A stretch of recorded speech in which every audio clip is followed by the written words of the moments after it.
The king of the south winds lived in a palace so huge that its wide marble walls stretched across the 7 peaks of the 7 golden mountains. Its high ivory towers grazed the clouds at the entrance of the heavens. Its dark dungeon plumbed the dank depths of the earth's insides, to rot there, forgotten, except for the agony of your cries echoing eternally upwards, was surely a fate worse than death. The king of the south winds was excessively rich, exasperatingly ill-tempered, and extremely well-dressed. Day after day, he reclined all alone in the largest and most sumptuous rooms in the palace. Night after night, he languished in the largest and most exquisite bedchamber in the kingdom. Nobody was important enough to share his rooms.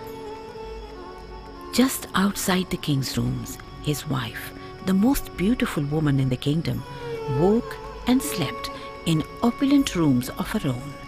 Despite the silks, satins, and fripperies, she was a little sad.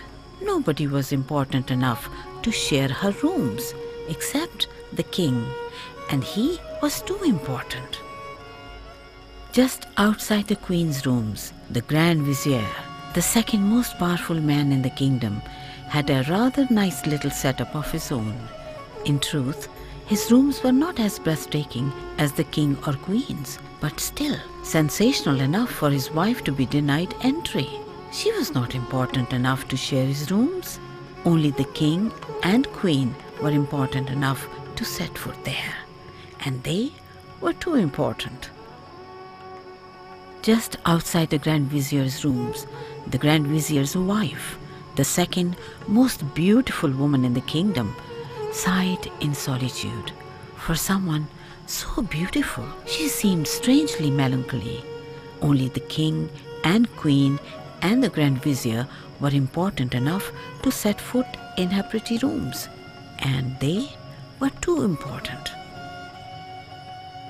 Deep down in the dismal bowels of the dungeons, prisoners were squashed together into every rat-infested and cheerless corner the jailers could find.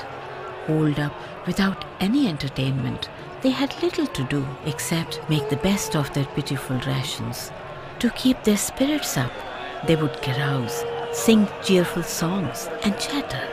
Occasionally, they even fell in love.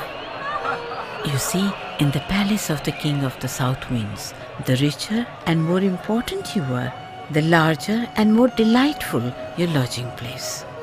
Travelers to the kingdom of the south winds looked at the sheer splendor of the king's palace in disbelief. They wished such riches could belong to them. Dwellers in the dungeon of the king of the south winds knew that the king was a very important, very rich, and very lonely man.